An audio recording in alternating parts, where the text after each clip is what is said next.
military men. They had military style rifles, they had the boots, they had the helmets, and these men were hunkered down and they were shooting.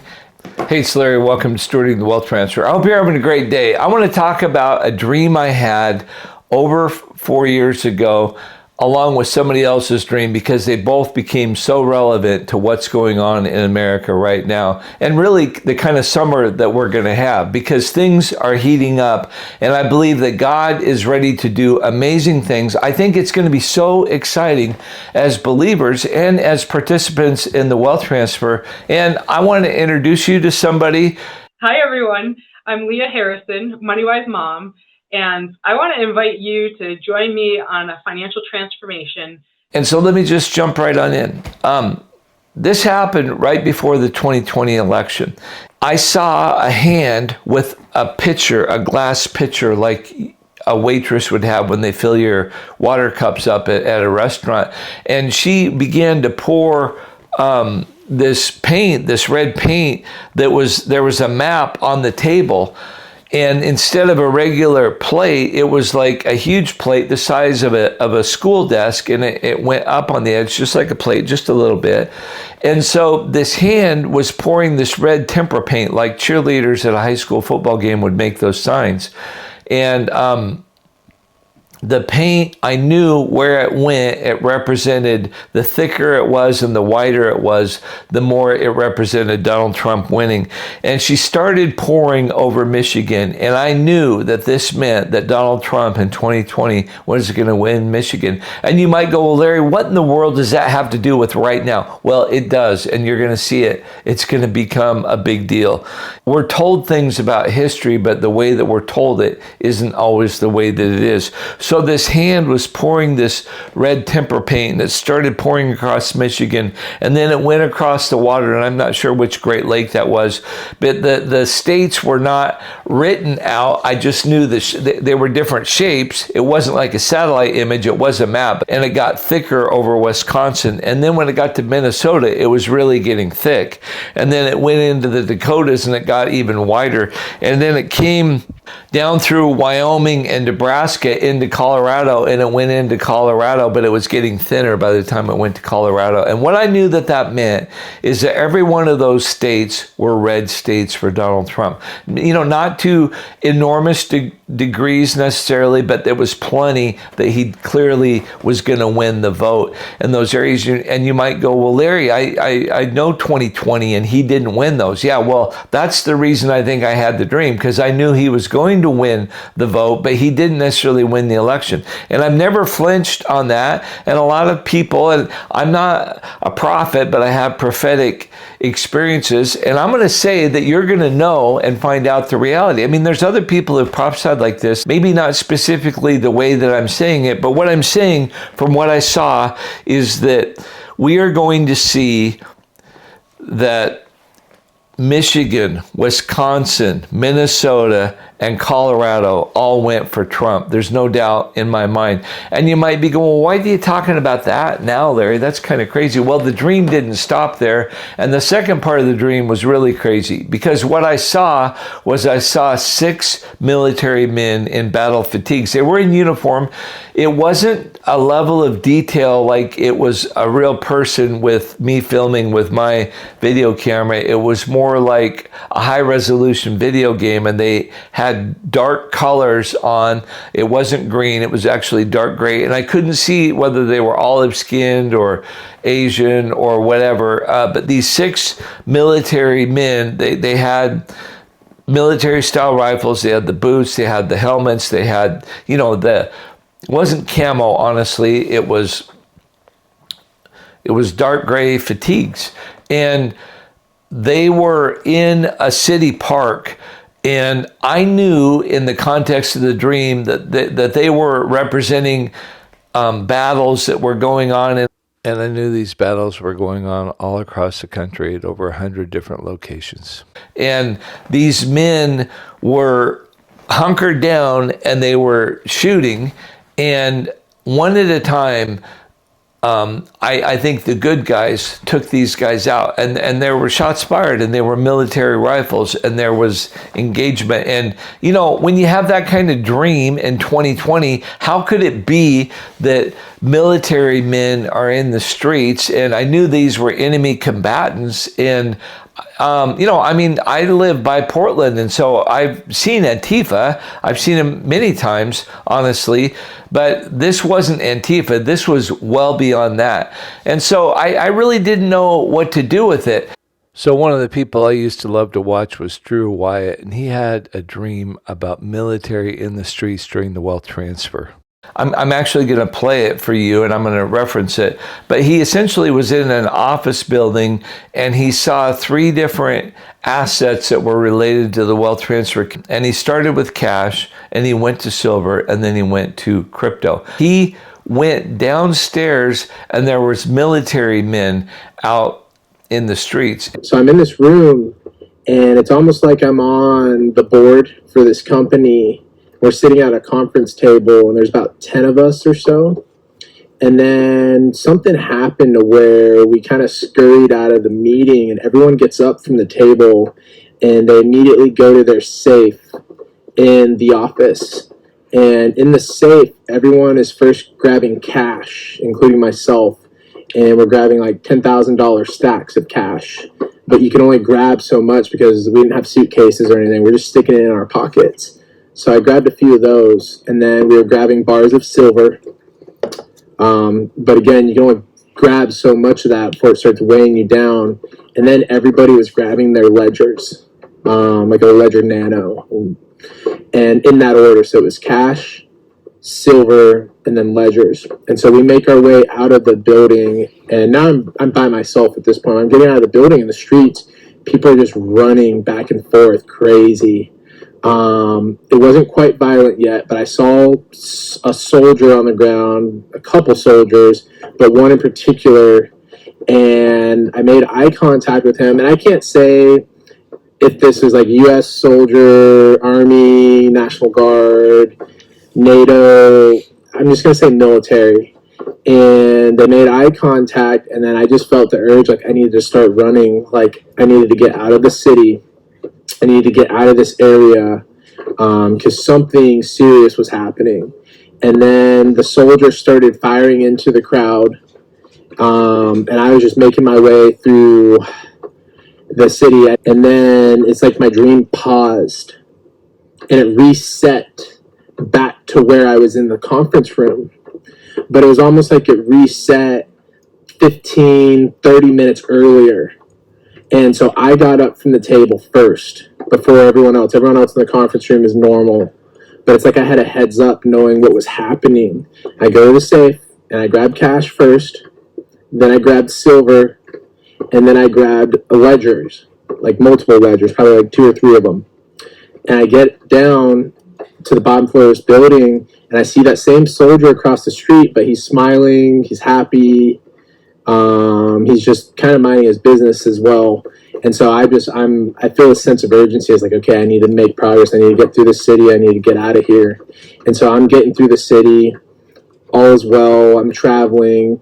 And then I see my sister, and we make eye contact, and we're both on the same page. Like we're going. And then I can see in my dream, like the bottom, it's like I see myself moving through the city, and then I see this square box, which was like a map. And I can see where I was on the map. It just started lighting up red. Like the chaos just started, but we were ahead of it. And we got through the city towards the end. I start seeing my kids. I see multiple family members. And we are like on the outskirts of the city. And I see military tanks, Humvees stacked with people and soldiers on them. And they were like going in the direction of the chaos where I just left. But let's talk about what this means with the wealth transfer, because Drew Wyatt saw that these men were going to be there, and he knew what he had to do, and he knew he had to get out of a big city, and he knew he had to have these assets, and he knew that there was a lot of crazy things. And I think this is related to what Kim Clement said, because Kim Clement talked about specifically August, September, October. And what's interesting, if you study what Kim Clement said, he talks about there's 2 4-year periods that he prophesied were going to happen simultaneously. There's going to be an outpouring of the glory of God that's going to last for 4 years. And it's going to begin during the summer. It's going to begin to leak out in the summer. And it's a little bit related to that one prophecy he had about strange July, but November. But he talked about the summer. And he made a prophecy, another one, 2 different ones. He actually talked about watch the price of gold. Watch the price of gold in the summer. It will indicate the timing of a great transfer of wealth that's going to happen. And interestingly, he said in the summer. Why I'm talking about it is because I had a dream, I had a vision of these military men in fatigues that was all over the United States. He had a dream where he shared these military men with rifles were in the streets. And Kim Clement doesn't talk exactly about that, but when he talks about August, September, October, he says, pandemonium. They'll say it's pandemonium, and he says they will say it was the worst August in American history.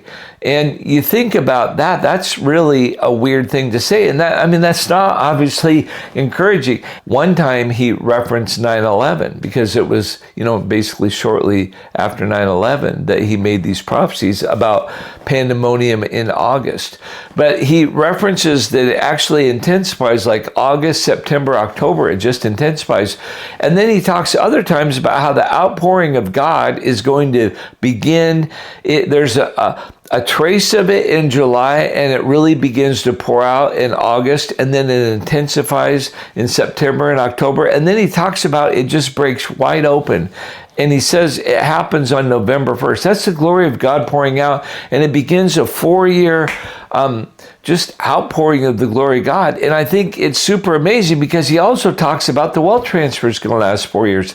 And when I wrote the first book, I didn't know that the wealth transfer was going to last 4 years. But I think it's very interesting that now we would all believe that it's credible that Drew Wyatt's dream could be literally true, that there could be events in cities. And it could be the pandemonium that Kim Clement talks about. And so that's what I think. I think that the pandemonium is going to start in August. And I think before August, we're going to see gold begin to rise. And these are the things that I think are going to, be encouragements, because I think we're going to see a lot of things that are really intense. It's going to be intense, and I think that we need, to be prepared. But I think that God has got us. So I want you to be encouraged. I wanted to come in and talk about what Kim Clement's going to say.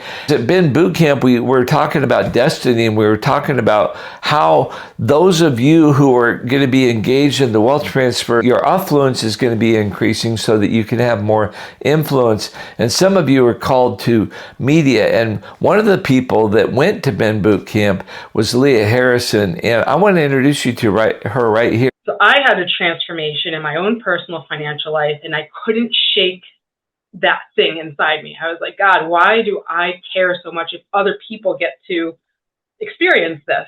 Right. Plenty of people just do it, move along, go about their business.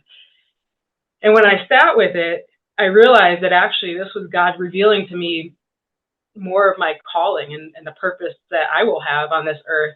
Hi, everyone. I'm Leah Harrison, MoneyWise Mom, and I want to invite you to join me on a financial transformation.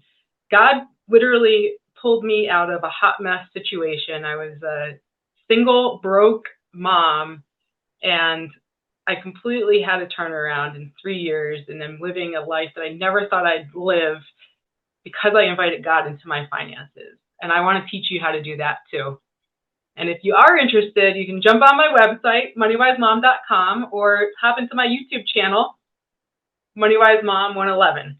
Do you focus more on the budgeting side or do you focus on the creative income side? Because there's kind of two sides. It's a little bit twofold. So really what I like to help people get started with is the discipline to get those routines in place and get them used to handling their finances in a way that makes them feel like they're in control again. One of the things that I actually feel very passionate about because I experienced it myself, it was a very creative way to pay off our house. My husband and I paid off our house, very, very quickly. Good for you. That's amazing. So, give us a little clue on that. You got my curiosity. What did you do? Well, it's not a big secret. It's just that it's not that common. So I would call it a little unconventional, so this is why it's not that often talked about or not widespread in the United States. It's a first position. So it's instead of my mortgage. So I didn't take out any equity. I just used a different bank product, and it's just a faster way to do it if you have cash flow. And just the same way, like you're not really that familiar with it. That's the thing that I'm passionate about is teaching people about this. Well, now, I know a lot about finance, but you're right. I've never known anybody who did it. So what you did is you aren't making just a $1,600 a month house payment or whatever. If you had significant income, then you moved more than what a normal house payment might be as God helped you. Is that kind of maybe what you did? Oh, that's right. And actually the biggest thing that makes it work is that it's open-ended.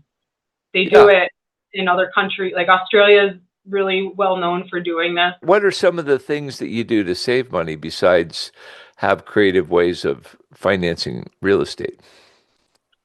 Well, with the coupon thing, I hate managing things like that because I just never have coupons with me when I need them. So Leah, I'm liking you more all the time because I hate coupons. Personally, I do, but you're way outside of kind of what I thought you might be. I know that you're really fun, you and your husband, as we got to know you. We had coffee in Starbucks. You came to Starbucks with Lauren and I and a dozen other people.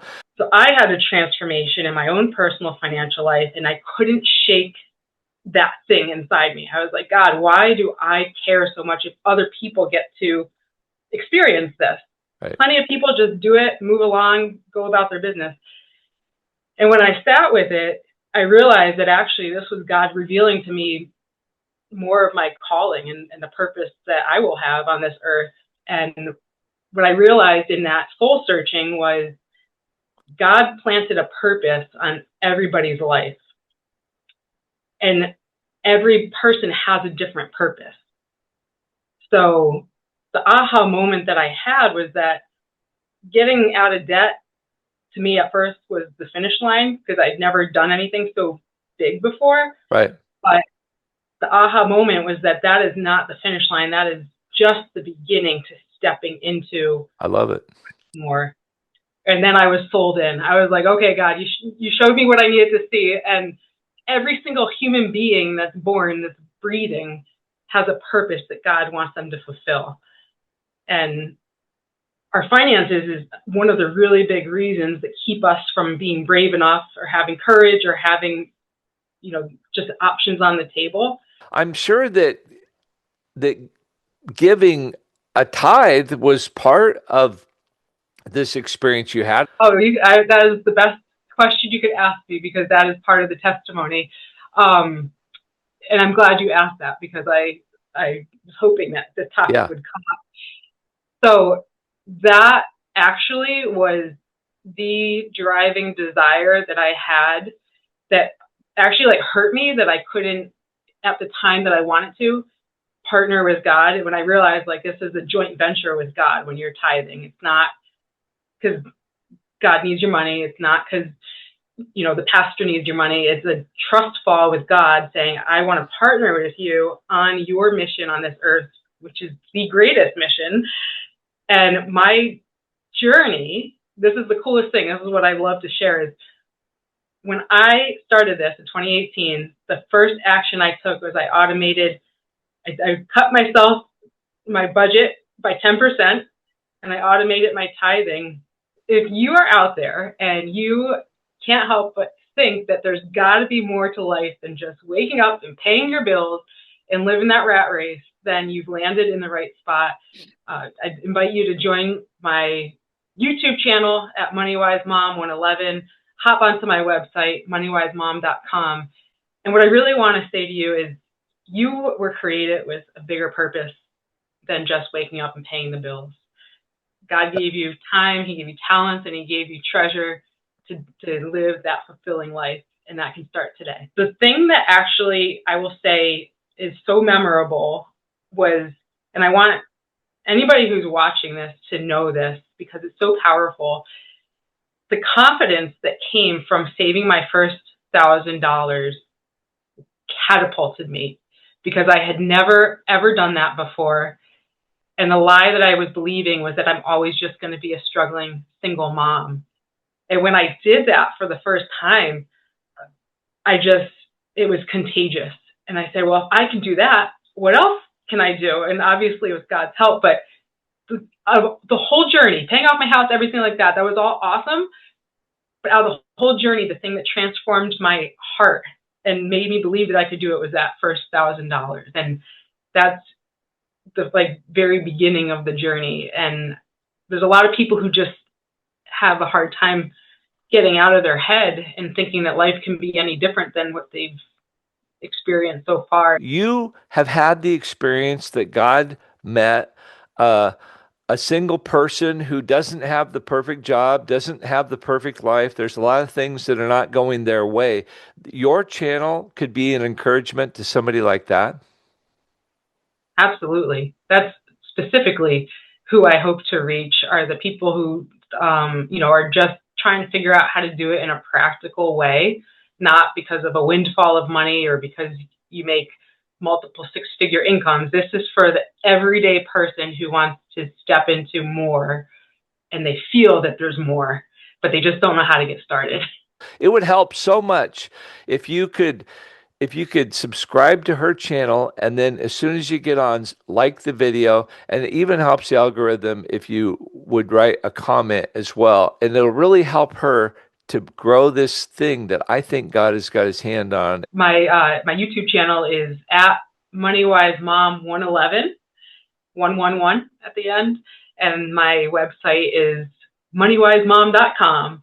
I think it'd be great if you would follow her and, like her video, make a comment. And it's just really hard to get past the first 100 and then the second 100 and then get to 500. And I got to help Barney in the river, and you guys were really supportive of him, and he went well past 1,000. I think it's kind of up to them. And, but I hope that you would follow Leah and like her video and just, be an encouragement to her.